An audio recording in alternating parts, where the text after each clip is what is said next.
Hi there, I'm Jen, this is Remembered Reads, and it is April 1st, and fear not, this is not an April Fool's Day prank. This is just going to be a summary of March Mystery Madness. March Mystery Madness, of course, is the mystery-themed readathon that happens every March. This was the 5th anniversary. This is an event that was created by Troi and Elizabeth from Lizzie Fay Loves Books, and then Disis19 joined in the second year, and a whole bunch of others of us joined in afterwards. I will link everybody below. March, of course, was kind of a weird month for a lot of people in much of the world, so if you read more or less mysteries as a result of that, because I know some people enjoy a cozy mystery when they're stressed or don't want to read stressful military or political thrillers in odd times, in interesting times. So if either of those apply, hey, it's all for good. It's all in good fun, so it doesn't really matter. But I thought I would go through the challenges and see how I did. Because this was the 5th year of March Mystery Madness, all of the challenges were based around the number 5. The first of which was just to read 5 books.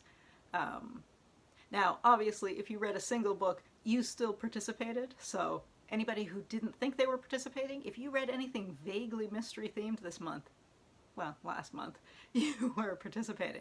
For me, I did read more than 5 books, so once I hit the 5 mark, I think that box was checked. Prompt number 2 was to read the 5th book in a series, and I read books 2 through 7 of Maritime Noir series Tramp,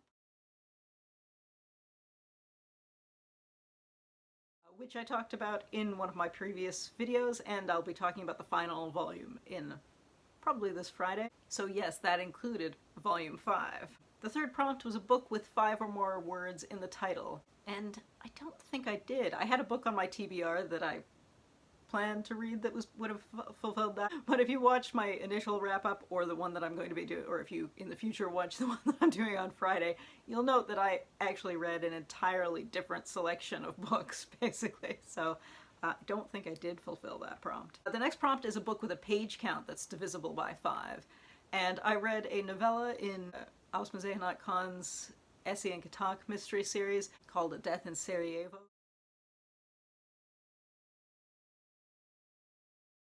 And in the ebook form that I read it in, it was exactly 80 pages, although I think in some formats it is shorter and not necessarily divisible by 5. The next prompt is a book with the number 5 in the title, and that same book is book 3.5 in that series because it does come in between. So even though it's not 5-4 something, being 3.5 I feel counts. A book first published in a year that's divisible by 5, and I don't believe that any of the books technically fulfill that. However, the final 2 volumes in the Tramp series were actually released in English this year, so the translation is copyright in a year that is divisible by 5. So that kind of counts. The next question is a book that was published in May of any year, and to be honest, I was too lazy to look that up. I think that's one, if you were reading ARCs, you could get one that was published this May, or if you had a backlog of them, maybe last May, but for me, I didn't try, if I'm honest. And then finally is, since the 5-year anniversary is wood, something with wood on the cover. And I believe the saddle horn on the cover of Western is actually made of wood. But I did say that I think the cheating version of this is that any book that you read in the physical format is wood, because these are dead trees. And finally, I guess I should confess that if you watched my TBR video, I read virtually none of the books on my TBR. I picked largely other things.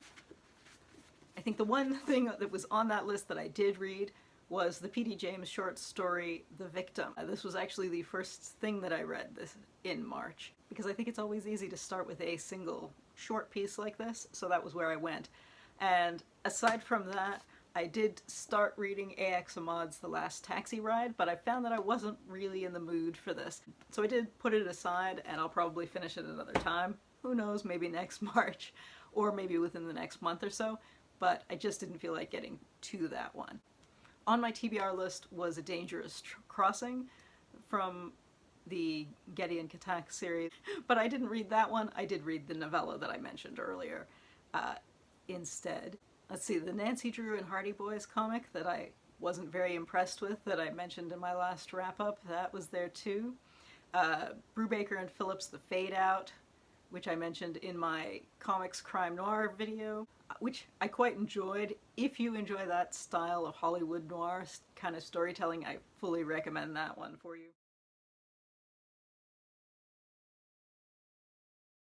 I picked up a very different comic by Brubaker and Phillips as well, Bad Weekend. I will be talking about this somewhat more in depth on Friday probably, but this is another, not, crime is perhaps not the central point of this, but it is kind of associated. I also read Rosinski and von Hammer's Western, which does look like a Western, but there are a pair of crimes bookending this story that drive the plot.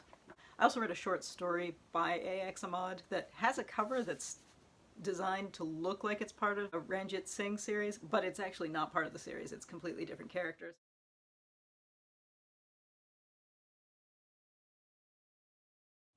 Don Haji Mustafa, which was interesting. It was very tonally different from this series, which I thought was curious. Again, I will talk about that more in depth in a wrap-up, but it was reasonably entertaining. And I'm currently in the middle of Suhan Jafarian's Too Big to Die, which is part of her Odelia Gray series.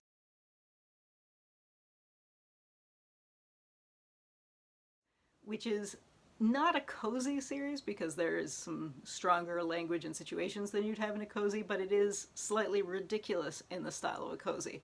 I haven't quite finished that, but I do intend to finish that, and I will probably finish that off in the next week. So that was my March Mystery Madness. If you read any of these same books or books within the series, I'd love to hear what you thought. I hope you had a good reading March. I know a lot of people's March has not been, has been weird more than anything else. Hope you're keeping well. And yeah, that's it for now. I'll talk to you in the comments. Ciao.